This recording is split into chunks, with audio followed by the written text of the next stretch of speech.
right, welcome to another Fragments of Silicon review session. 3 games up this week. The first of which is it's a fishing game called River Legend: A Fly Fishing Adventure. And yes, that designation is actually kind of important um, because there is actually a difference between fly fishing and regular fishing. This is not something I previously knew, but I mean, it's the kind of lure you use.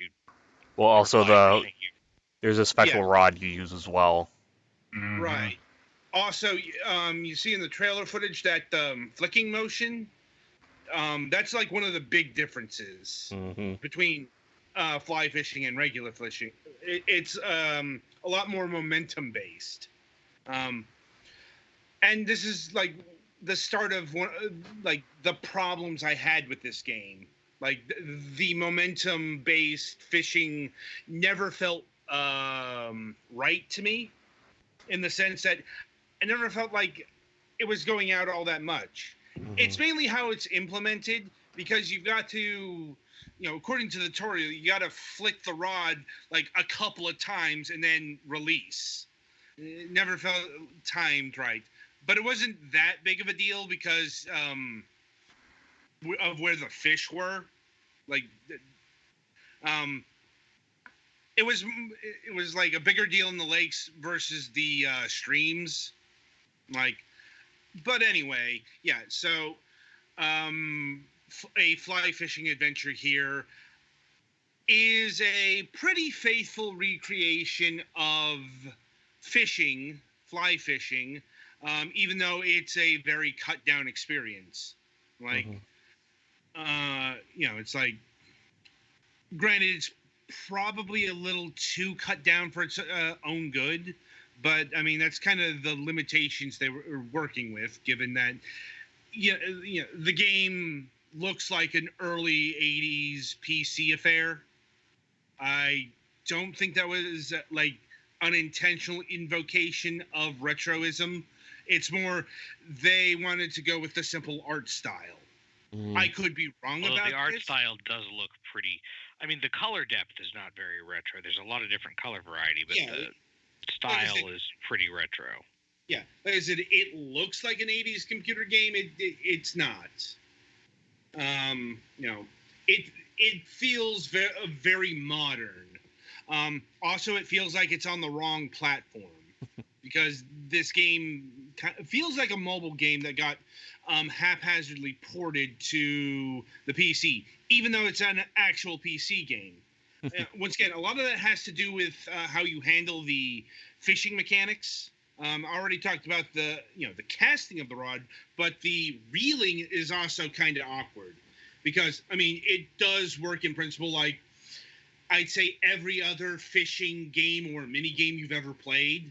That is to say, it's a constant tug of war. You got to make sure your line is taut, but not too taut, or else it'll break. You got to go back and forth. But the way you do that in the actual game is the position of your cursor on the screen. Like, you go to the top and you press, the left mouse button, if I'm remembering correctly, to reel in ultra tight, bottom of the screen for loose, and right in the middle for right in the middle. And that's a really huge factor on the kind of fish you are reeling in. Like if you're reeling in a small fish, you'll want to go loose to medium. If you're going for actual trophy fare, you're generally going to want to be reeling in tighter. The setup works. It just feels like it was designed for a touch screen rather than a mouse. Though once again, this isn't an actual mobile game. At least not right now. I could definitely see this arriving on mobile platforms in the future.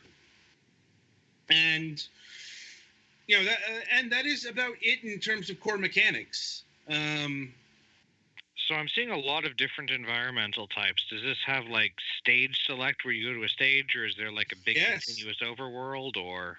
No, it is a stage select. And in terms of environments, there is there are two basic different environments. That is to say, there are the lakes and there are the rivers. And the differences are, how lakes and rivers differ from one another. It's like rivers, narrower, stronger current.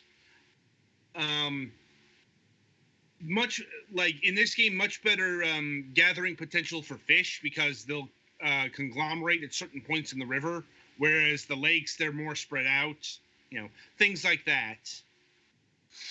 And indeed, one of the goals of the game, there are goals, but there's no win state from what I saw. Granted, I didn't get everything, but I got enough to certainly experience what this game was about. Because there are several, let's say, unlockable goals to go along. One of which is the shop, where you buy your different lures, your various items that will help you unlock areas, like boots or a flashlight. And this is accomplished by catching the fish. Another unlockable is on the stage select. Different ponds and streams require an experience level.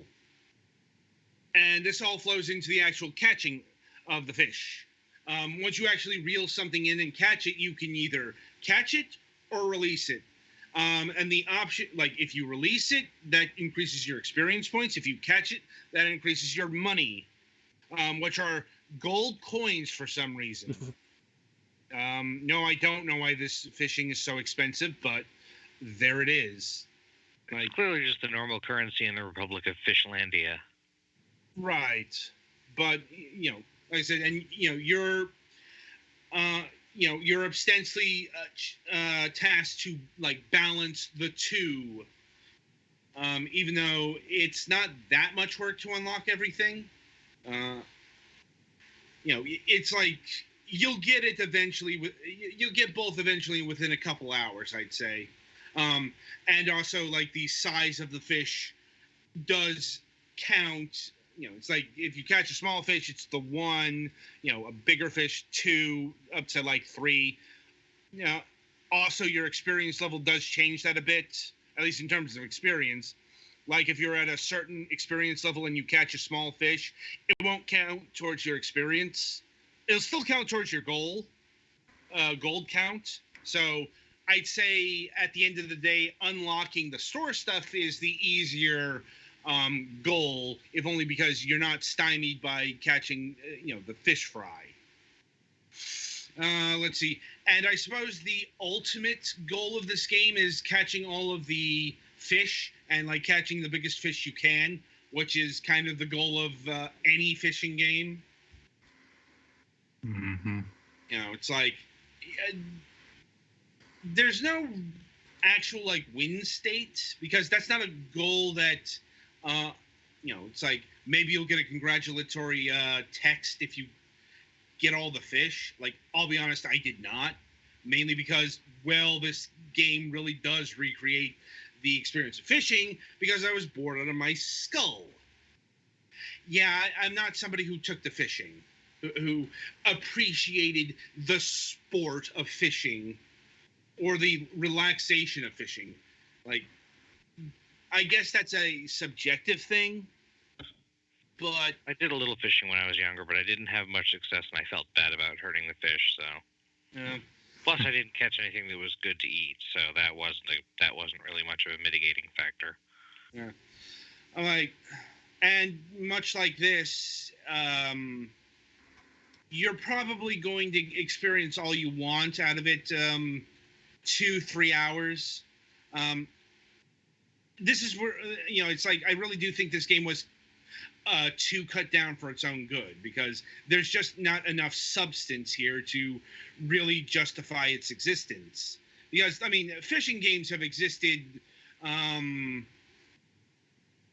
since at least, let's say, the NES days. And you can get fishing games on 16-bit consoles and whatnot that are more advanced than this game. I know that's not the track here, but There's no getting around. This clearly isn't going for realistic fishing. It's not so much. At least not simulationally real. I mean, the play style might be realistic, but it's still stylized. Right. Mm-hmm. It's more like this is just gameplay that's too simple for the world of today to be of lasting interest. Like, this is a fucking mini game in The Legend of Zelda: Ocarina of Time, and I can honestly say I enjoyed that more than this game. Because at least I had a concrete goal I was working towards. Like, and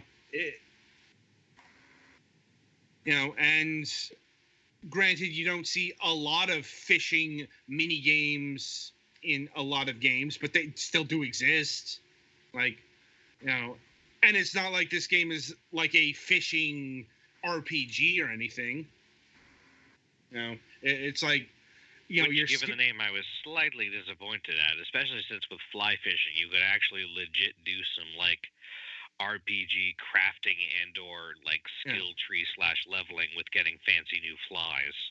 Yeah, I mean, once again, I understand the intent of this game to be, a recreation of relaxing fly fishing without, having to do the actual thing. But I mean, first of all, that is a really, really niche thing to recreate. So I suppose the people who want to do that have already purchased this game. I mean, for somebody who's not into fishing, especially fly fishing, I couldn't say that this was worth the time or especially investment. Because the game is overpriced. Very, very overpriced. This game clocks in at $15. This is not worth $15. This is worth $5 at most. So, just taking in all of the overriding factors, I'm like, this is going to be a bit of a squishy rating, but below average to above average, depending on what you're looking for. I mean, I can't say the game didn't deliver what it promised. And I personally think, it gave me that, but it just wasn't that interesting. But once again, I'm not a fishing person. I can imagine somebody who was into fishing, someone who was into fly fishing, they're probably going to get a lot more enjoyment out of it, And I cannot speak for that theoretical person. I can only speak for me. And still, even taking that into the equation, I can't say that $15 is a good price point for something that is this simplistic. So wait for it like a deep, deep sale before wading into these waters.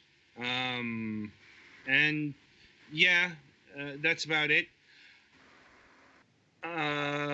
So coming up, we have Distraint Deluxe Edition. This will be nominally a Switch review because that's the version that we got. But I can say that several of us did play the game. Mm-hmm. Just the rest of us played the PC version. So, we can do a group talk about the game itself, but Galax is going to have to fill in the Switch gaps. And I don't expect there to be that much, honestly, but go ahead. I'm thinking the Rumble, because this game really played with the Rumble feature.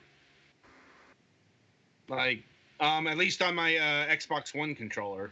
So, but anyway, we'll get into that next time. Mm-hmm.